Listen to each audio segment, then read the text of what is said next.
And welcome back to this week's Who Would Win. Sorry I'm a little late. As I said in the last video, some things came up, but I'm here. I'm here. I'm here. I'm not queer. Get used to it. No.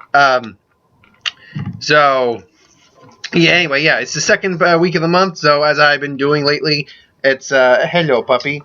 Oh, someone looks so happy. Someone's happy to run around outside. It's a Lantern Corps member versus a Espada member. And this week is Indigo 1, the Indigo Lantern, the main head of the Indigo Lanterns usually, versus Ulquiorra Cifer, I believe his last name is. It was the fourth Espada. Now, when I get into these ones, it's definitely apparent that I need to kind of hint at why I chose the matchups. Because, like, with Cielza versus, why am I blanking on his name? The Orange Lantern. Yeah, him. It's Larfleeze. It was about greed versus gluttony in a sense, but greed still. When I did the Red Lantern versus Yami, that was pretty self-explanatory. It was rage versus rage. When I get to these lanterns, it's a touch different. Sorry.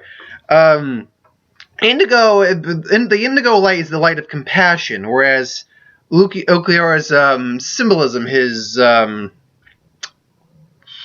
motto or code, but his philosophy, his point of death that he represents is nihilism. So I felt it was a good contrast to put those two together. So when looking at him, Indigo 1 is very basic. All the same lantern patterns most lanterns have. Her battery, though, is a staff, so she can actually also use her battery as a weapon, not just a ring. She has her ring can't be traced, so tracking, I guess, would be extremely hard to do.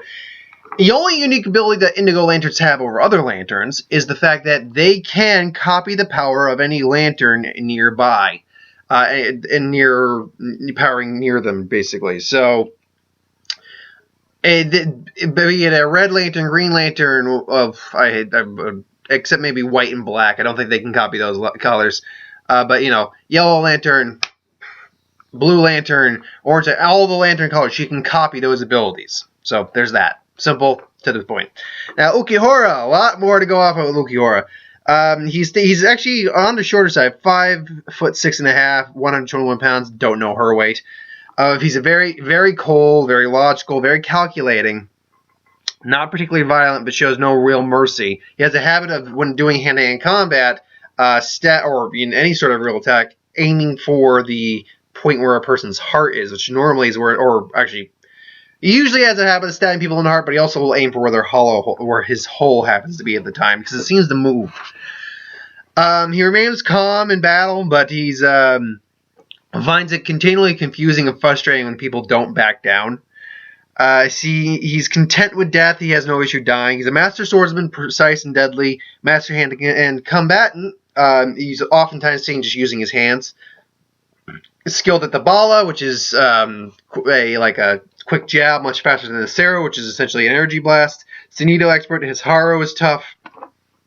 Heightened strength, enhanced regeneration, and overall, just in his general form, he's the only thing he really can't regenerate is his brain and heart. Other than that, though, he can regenerate things given enough time, much quicker than most others. So then he has his resurrection, his release, which is now I might get this name wrong. It's in Spanish, but Murciélago, which I believe is bat, translated from Spanish. With the release command enclose, which turn gives him wings, a full helmet. In this form, all his abilities are heightened severely, extremely enhanced. He now can use his Cero Oscuro, which is a black Cero, which was powerful enough to completely and utterly trounce Ichigo when he was using his Hollow Mask. He's basically his powers to the point where our Hollowified gets a Getensho Hollow Blast from Energy Blast from Ichigo was not enough. Couldn't even touch him. Literally, his energy was so strong it just repelled the Energy Blast. So he's immensely powerful. He also has energy lances that he's able to use in that form, or energy spears, depending how you look at it. I think they're energy lances, personally.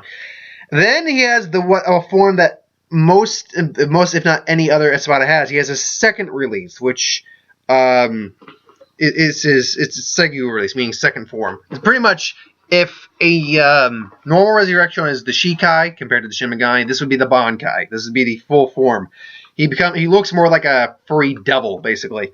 He can use his tail as a powerful whip. He's so fast that when traveling forward towards Ichigo, who was ready, he suddenly appeared at his side and just boom, and just smacked him into a wall. So his power is immense in that form. His ratio of Ryatsu, his energy, felt like an ocean, according to Uryu.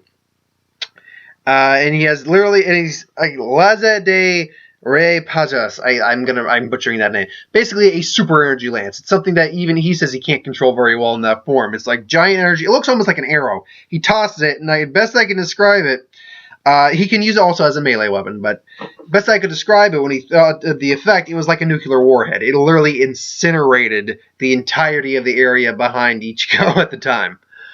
His regeneration capabilities are heightened to the point where if he were to lose an arm, he can immediately regrow the arm. He can't regrow major organs. When he got cut in half, he was able to regrow more or less his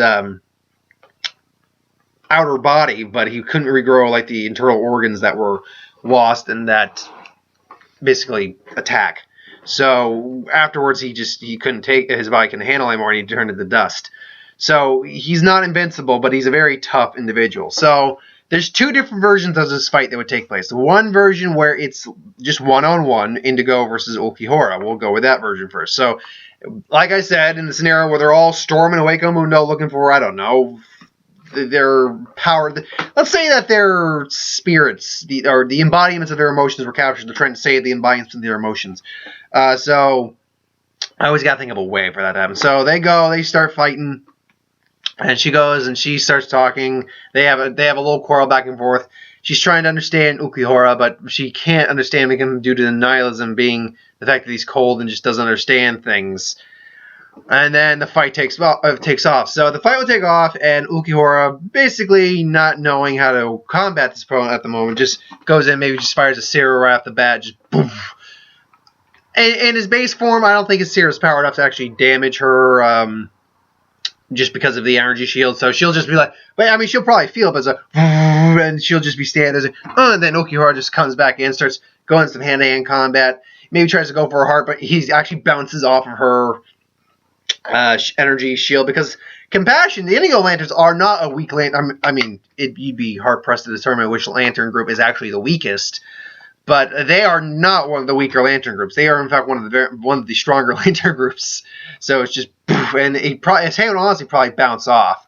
Though I think her energy shield might take a little bit of a crack. It would immediately repair. Just, and he'll be actually surprised by how tough that is. Like, it's very similar to my hero, he thinks.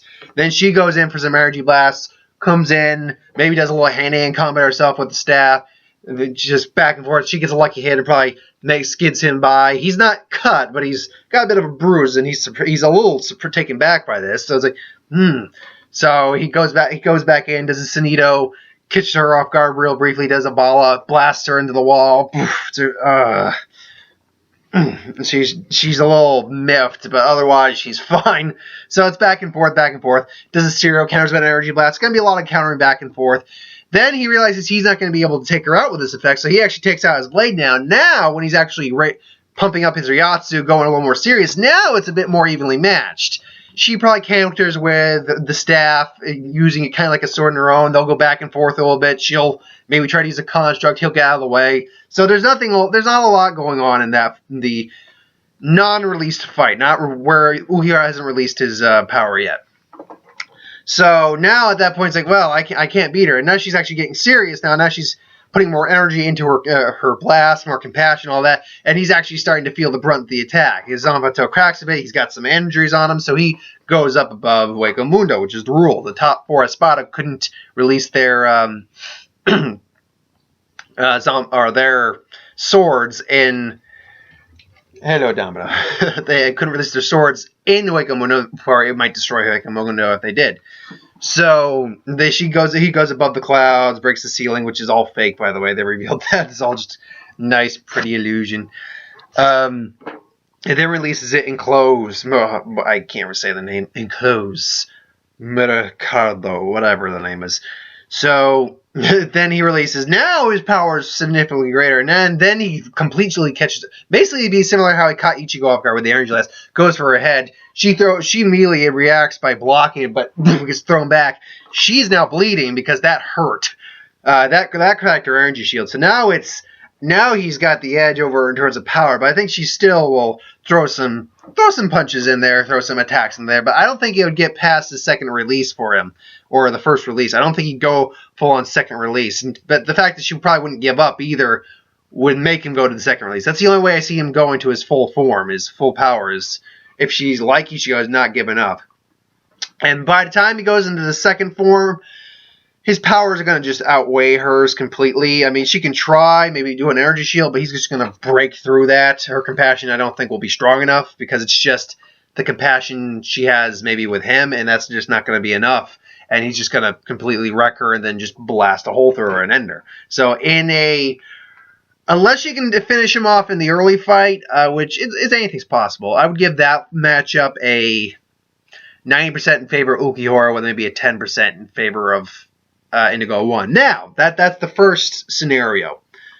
But as I said in my very brief description, she's capable of copying the powers of other lanterns. So what is the scenario going to play out when she's got the lanterns that are near her? Because if they're all fighting in Hueco Mundo, they're generally within enough proximity to her that she could copy their powers. So let's play the devil's advocate here and say she is in a scenario where she can copy all the other, save for Hal Jordan, because I didn't put Hal Jordan in this match, though. Yeah, screw it. We'll say Hal's fighting someone. I don't know. Maybe he's fighting Aizen. Fighting Geen. He's fighting one of them. So let's say the other lanterns are in this fight, and they're close enough that she can copy their powers. Then how does this fight break down the other way? Well, I think this fight starts off very similar. They'll go back and forth. But then, instead of just using her abilities, I'm trying to think of what ability she would probably use on Ulquiorra first, given the lantern matches we have, because we have the Sapphires, which love I don't think would be a good one to use against him, because his nihilism would just counteract that. I think his nihilism is too strong. It's his embodiment, it's what he embodies. Fear would be I think she might try to use a fear-based tactic on him, but I think she might try to save that. Honestly, I think she'd try maybe using some of the Red Lantern power just to throw him off. So basically the napalm suddenly comes out, Red Lantern construct, napalm comes out. He's taken back by this. He's burning. I was like, shh, now he's in pain. Now he runs out his sword and they go back and forth. So now Green Lantern constructs come out based off of Will because of her compassion. Just boom, blast him in the fucking face. So now he's taken back by this. Now he's being pushed back. So now he's like, I gotta regroup here. Now I gotta get out of here. So now he goes up, they go back up into the top. She releases his Zanpato. But now it's different. Now she has multiple lantern powers. So now, yes, he basically tries to do the swipe here. But now she uses probably a combination of will, compassion, and I would say hope. And I think she would honestly, I think she can use them in conjunction too, which it makes the Indigo's quite a powerful core. But the ring's like a parasite. It's like a double-edged sword. They actually lose their individuality. They're like a hive mind. So that's why I wouldn't. If I had to, I was like, which lantern do you want to be? Not an Indigo. Truth be told, I think I'd either be a blue lantern, a green lantern, or possibly a good version of the orange lantern. That's kind of how I think I'd see myself, but I digress. Oh, you're a good girl. Yeah, you can't wait to get inside. Don't worry, I'm almost done. Then you can get inside and get a drink, baby. So she actually blocks that, and then they go back and forth. Her speed's heightened now. Now let's be clear, they can move at light speed in space. They don't move at light speed in atmospheres because I don't think they do. They normally don't, because the ring doesn't always cut down on friction. So. But she's still extremely fast. So now they're going back and forth. She'll throw out maybe some orange constructs, thanks courtesy of Larfleeze, which are usually it all depends. He actually can form a core of all the fallen lanterns he's defeated, which I suppose she could do too. But it all depends on how many lanterns she defeated. I don't know if she has or not.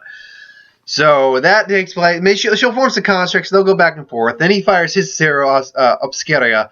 And then I think, honestly, I think she'd say the fear-based ones for last as a trump card to maybe throw him off. So she'd probably then counteract with a blast full of will and hope, which is honestly the strongest combination. The blasts counter each other. Now they're just staring off. It's like, yeah, you are powerful, but you can't give up. Why won't you give up? Don't you know despair when you see it? I know not despair. I know only compassion. Fool, I will show you despair. And then his secondary form. Now he's definitely got a bit more. I think he's got a physical edge on her at that point. So he's pushing her back at that point. But then she throws out the fear-based one. She sees how powerful he is. So now she takes her. And because Yellow Lantern constructs can take the form of what their opponent fears, whatever his fear is, it would take base form. And his fear, I think, is just not understanding the human heart. Whatever form that would take would throw him off, I think. I mean, not completely, but it would definitely make him pause. It's like, what is this? It's like, this is your fear. I don't fear anything. Clearly, that's not the case. It's like, enough! And then breaks the construct because she's compassion, she's not fear. But that would give her enough time to set up probably a mounted assault with some constructs. Here's how I honestly see it. If she is capable, which I think she is, of using him in conjunction, it would be like Orange Lantern constructs firing a combination of green, blue, and red energy blasts and just blast him. Now he's hurt. Now Ulquiorra is definitely hurt. And maybe even missing a limb or two. He grows those back as long as he has the Ryatsu to do so. And now he's angry. So now he brings out what I'm just calling the giant energy lance. And now he just throws it at her. She dodges barely, and then boom! He comes in again with another one, throws it at, basically comes in melee style, and just boom, blasts her. But because she's a lantern, they can survive powerful explosions. I think she survives it in combination with everything else. She's now worse for wear, and unfortunately, I don't think he quite. Because Ulquiorra did it to slice off Ichigo's horn at that point. There was no explosion. If he came down upon her and then tried to blow up in her face, he would also take the damage. There's no doubt about that. He's not immune to his own attack, I don't think, despite it being his own Ryatsu, because it's the Ryatsu, but then it's the explosion resulting from it. So I think if he did that, he would be near down for the count. She'd also be extremely hurt, but I think because of her lantern ring and the more compassion she feels, I think she'd be at least a little bit better for wear. Unfortunately, the explosion, I think, would definitely destroy some of his organs, so now he'd just be on borrowed time. So he comes in probably with one more energy lance. She fires back with all the colors she can, and it's just a giant mass explosion, which I think results in him more or less just being incinerated and her barely coming out of there with a shield.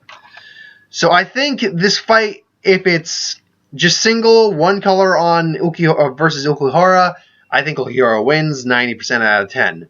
But if all lanterns are near her that she can utilize all their colors, I say she wins this about 90% out of time out of 10. I think the scenario where Ulquiorra wins, which is viable, is that he just overpowers her enough with the energy lance. The Laza de Aurea Paga, whatever. The energy lance. So yeah, I think that's the scenario where he does win once he brings out that technique. Otherwise, I think she wins 90% of the time. So yeah, that's my thoughts on that match. Thanks for watching. I hope you enjoyed. Like, comment, share, subscribe. And if you want us to review something, put in the comments below. Let us know. We'll do a review at some point. You have an idea for who will win? You put that in the comments below too. I'll do that at some point. So thanks for watching. I may have one other Pokemon video based off the Sun and Moon stuff that came out. But I'll save that for a little later. So thanks for watching. See you.